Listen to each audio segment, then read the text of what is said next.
What really makes the Texas 3-Gun Championship unique is the location. Reveille Peak Ranch has got a huge mix of gorgeous Central Texas natural terrain that we really try to utilize when building our stages, so we're not just running in bays, right? We're shooting rifle up hillsides and over creeks and try to implement as many of the cool features of this terrain as we can in our stages. We're a little more shotgun heavy this year, partially because of the ammo situation, right? Birdshot is typically easier to find, so we tried to accommodate our shooters as best we can. And this property, being out in the open, just kind of lends itself to shooting birdshot in unique spots, so this year we kind of took more advantage of that than normal. Reveille Peak's an amazing facility. They keep picking new places on the ranch. As I was driving through, I'd see a section where the stages were last year. I'm like, oh, that was that stage last year, that was super cool. And then we find another one, and it's better this year. I love that. There was a couple of them that were down by the river this year, 6 and 10, that were awesome. It's crazy to think that you're shooting, and the next thing you know, you hit a steel, and the water just explodes. Or you miss one, or you shoot paper, and I actually caught myself. I stuck a paper, and the next thing I know, it's like poof, and I watched it. I was like, oh yeah, I gotta shoot. It was really cool. The stages are great here. They give you plenty of options. There's plenty of stages where it made me think hard about whether I wanted to run my pistol or my PCC. A couple of times I made the wrong decision, I think, but other times I think it worked out to my favor. So it's just one of those things. You can run it, the matches or the stages to your strengths, and that's what I love about the match as well.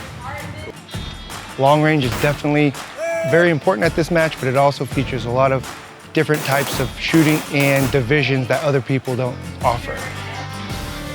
So I shoot the Magpul Texas 3-Gun Championship because it's one of my favorite matches for the year, and has been one of my favorite matches for years now. They always put on a phenomenal match. It has a great crew of people. You have this extraordinary facility with all types of terrain that you don't get to shoot or experience anything like this anywhere in the country. The experience we try to deliver for our shooters, I would say, is challenging but not demoralizing. So we want all the top shooters in the country who come and shoot the match to be challenged, but we also want the newer shooters to be able to come out and not, be unable to hit 80% of the targets in the match, right? So that's kind of a balance we are constantly looking for year to year. We strive for, a limited number of timeouts compared to some other matches, just because we want newer shooters to feel welcome at the match and not feel over their head. So there's been a big evolution of this match from the different facilities that it's been at until it moved here. It's one of the few that offer a 2x4 division. They also offer a ladies tac ops division, which allows ladies to get some exposure in their own element, so to speak. And then the way they do the price table will actually agree with the high gun tables and then the order of finish for everybody else. It's a simpler way for the match directors to do it. And I think it's a pretty equitable way of distributing prizes. And then they always end with a really nice barbecue lunch. It's a nice element to end the match with, and this actually gave us a chance to all come together, see who was on all the other squads, and actually have a little time together. What we really want people to do is have fun.